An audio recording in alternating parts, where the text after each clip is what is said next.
I want to show you something really, really cool. This is the Zcam E2-F6. It's a terrible name, but it's a really cool camera. And I'm going to tell you why. We're going to look at the Zcam E2-F6 full frame 6K cinema camera. This comes with an EF mount or a PL mount for $4,000. There are some limitations here, so don't get too excited. But if you've never heard of this camera or you only know a little bit about it, we're going to go through kind of the specs here and just really see all this thing has to offer. I haven't personally shot with it myself, but it is very, very tempting considering all that this thing can do. Does it say Canon on it? No. Is it Nikon? Is it Panasonic? Is it Sony? No, but I think that's what makes it kind of fun and kind of special, especially when people say the R5 is a photography camera, so who cares if it overheats? If you want a video camera, buy a video camera or a cinema camera. I think this might be the camera those people are talking about. Let's take a look. $4,000 gets you a full frame 6K camera. And not only is it 6K, it's actually 6K 60. So you can do slow-mo 6K, you can do 4K 120. In fact, let's pop down to the specs. This is what I find the most helpful part on B&H is that they have a specs section for almost all of their products. Full frame sensor. We've got ISOs low to high, as you'd expect on most cameras. If you're shooting cinema, I imagine you're shooting with some light. So I don't know how this performs in low light, but I'm gonna guess it's maybe not on par with the A7S III, but I don't expect it to be terrible. 15 stops dynamic range advertised, maybe a little bit less, but in practice, I think most of us are kind of used to the 12, 13, 14 stops range of what's been more or less common. Maybe it's 11 on the low side, 9, 10 on some cameras, but really like respectable. I think most of the time, no one expects to film the surface of the sun and like the deepest, darkest shadows and keep it all exposed evenly. In some cases, when you do the HDR stuff, it just looks weird anyway. Lens mounts on this is EF, or you can get the PL version.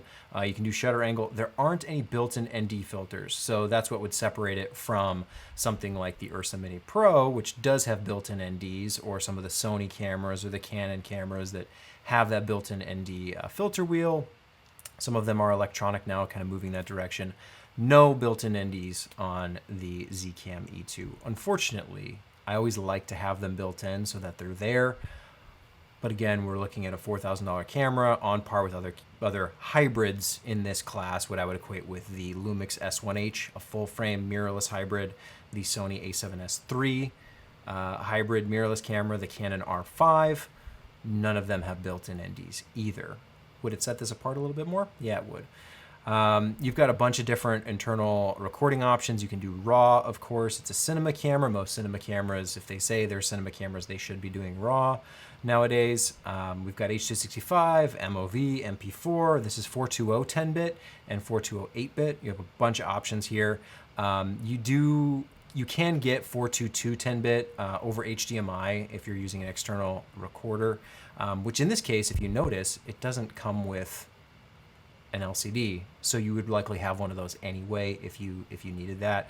Get something like the Atomos Ninja 5 or equivalent, maybe something older or a different brand. Doesn't really matter to me, but something that you can monitor and record, because you want to likely set that up with this camera anyway, just for being able to use it. So it's not quite only $4,000. There's some additions there that would drive the price up a little bit. But if you want the 422 10-bit over HDMI, it's there. There is one HDMI output. There's no HDSDI. That can be a pro or a con depending on how you look at it. I kind of like to have both, just because HDSDI is a little bit better. You know, you have the locking mechanism. HDMI is a little bit more consumerish, but most monitors take it, so it's kind of the standard, even though it's not the best input-output for, you know, secure, consistent recording. But just be careful. And then there's some other inputs and outputs. You have some wireless features. You have the status display, and then it does take Sony L batteries. So these are more of the camcorder style that come in a variety of sizes. So you can get bigger batteries, smaller batteries, depending on your needs. You're not limited to just like an LPE6, which is like the one standard size that you can't really get a bigger one, which is one of the drawbacks of the Blackmagic pocket cinema camera, is that it relies on those traditional DSLR batteries that are kind of small and don't have enough juice to record for a while.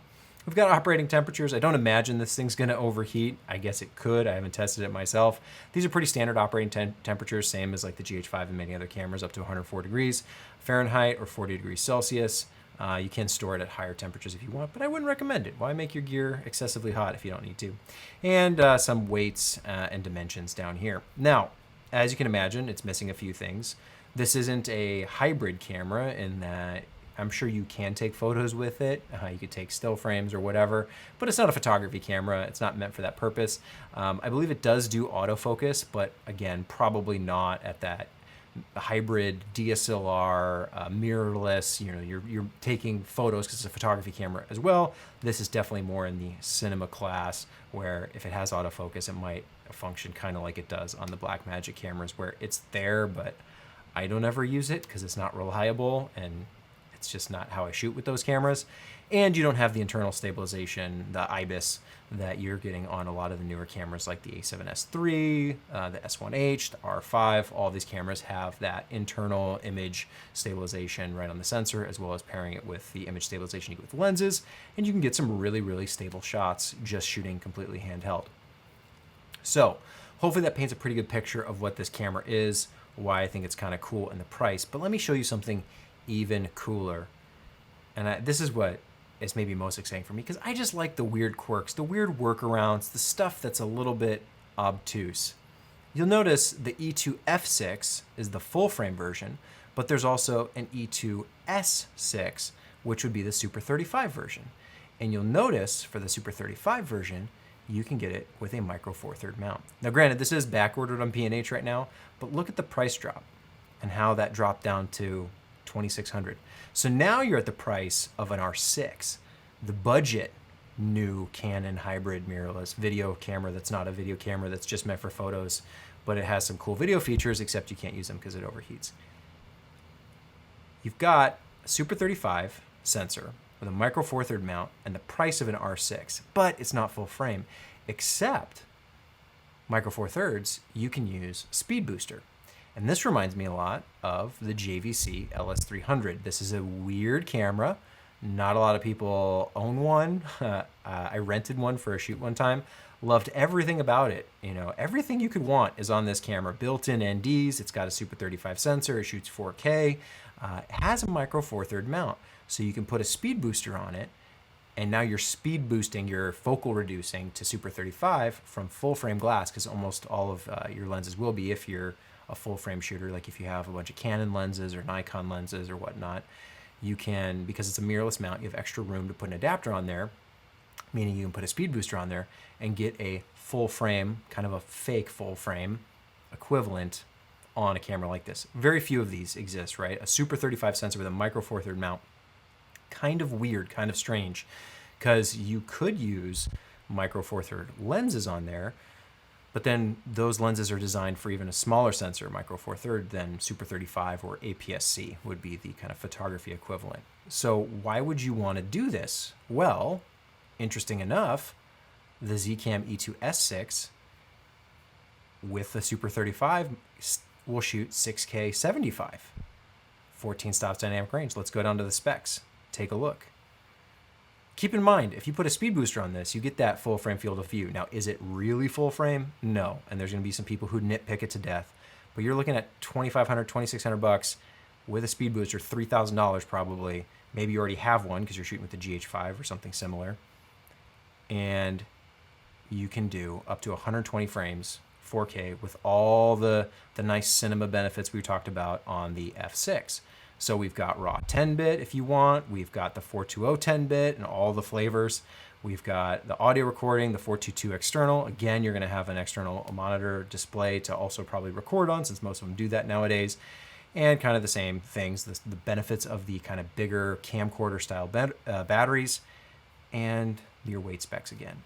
So why do I think that's so cool and interesting and fun? Well, because the price is significantly cheaper, and you could theoretically get a full frame looking camera for a fraction of the cost, and you get all the benefits of the mirrorless mount. The one thing about the EF mount is that the mount itself is built with a mirror box in the camera in mind. This is, holdover from DSLR days. Now everything's going mirrorless. We've got a lot of hybrid cameras, And that distance between the lens and the sensor, the flange distance, is a lot smaller with all these things. So Micro Four Thirds being one of the earliest kind of mirrorless mounts. You've also got the Sony E mount. That was one of the early mirrorless mounts. But the EF mount is kind of becoming a little bit dated. It's kind of more old school, even though that sounds weird to say because I have a bunch of EF lenses. It still is this old legacy mount, and you can't do a lot with it. You can't adapt a lot to it. So if you bought this Zcam E2-S6 or the F6, the Super 35 version or the full frame version, you get the EF mount, you can adapt some lenses to it, but it's not as universal as something that's mirrorless where there's a lot more adapters.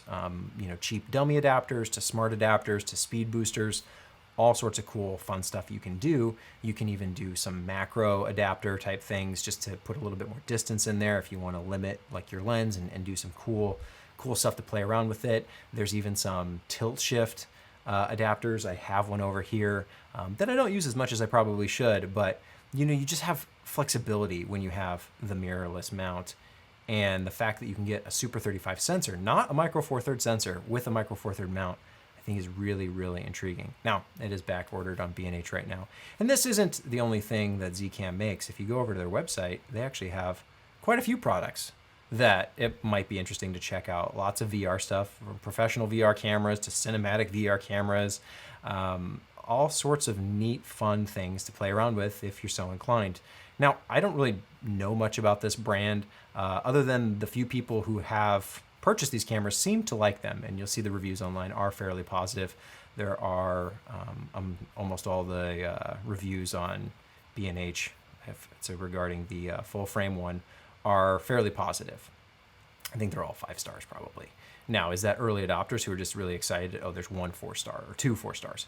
So work in progress, but like no one's giving this 1 star. Again, I haven't personally shot with it, but if you're looking for something where it's more in that cinema class for all the people who say the R5 isn't a video camera, it overheats, so just take photos, that's what it's meant for. It's meant for photographers, which I think is a nonsense argument.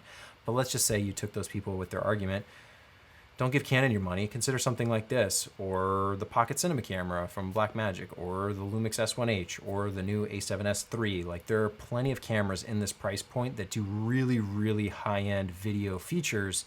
And so when people say you need to buy a proper cinema camera or a real video camera, it's like this kind of like, get out of here and go spend $50,000 on a Red, which is like, it's dumb. Like, these cameras are all very equally priced. So that's why I kind of rag on Canon a little bit, just because it's like they have a camera that's the same price as all these other ones. They're advertising similar features, yet they can't do it, but everyone else can. So a little bit of quirks here with, you'd probably want some kind of like hand grip, or maybe if you only shoot on a tripod, that's fine. But a lot of people like the box, hardware design, just so that they can rig it out with whatever they want, the accessories of their choosing. Very, very flexible, very functional. There's only 1 card slot. I don't know if that's a big deal to some people. I typically like to only have 1 card in the camera, just because it makes it really obvious and kind of bulletproof of what's being recorded. There's many, many times where if you have 2 cards in a camera, the camera can record to like the second card and you think it's going to the first, or vice versa. And it can be a little confusing, especially if you're on a set with a crew and someone's using a camera that they're not quite familiar with. I just like to keep it really simple, really straightforward. Give someone a card, say, hey, this is what you're shooting on, give it back to me, and then I know the footage is on there. So the 1 card versus 2 card thing really isn't a deal breaker either way. It is nice that it's there in those situations where you just need to keep recording continuously and you need that overflow. But honestly, I have had it on the GH5 for years, and I have it on the Ursa Mini Pro, and most of the time I put 1 card in both those cameras. So just something interesting to check out if you're so inclined, this Zcam E2-F6 or the S6 for that matter. I have a speed booster, so that wouldn't be any extra cost. The only additional cost would be maybe an external recorder or monitor, but a lot of people already have those too. So could be something really interesting to play around with, and you save $1,500 at the end of the day.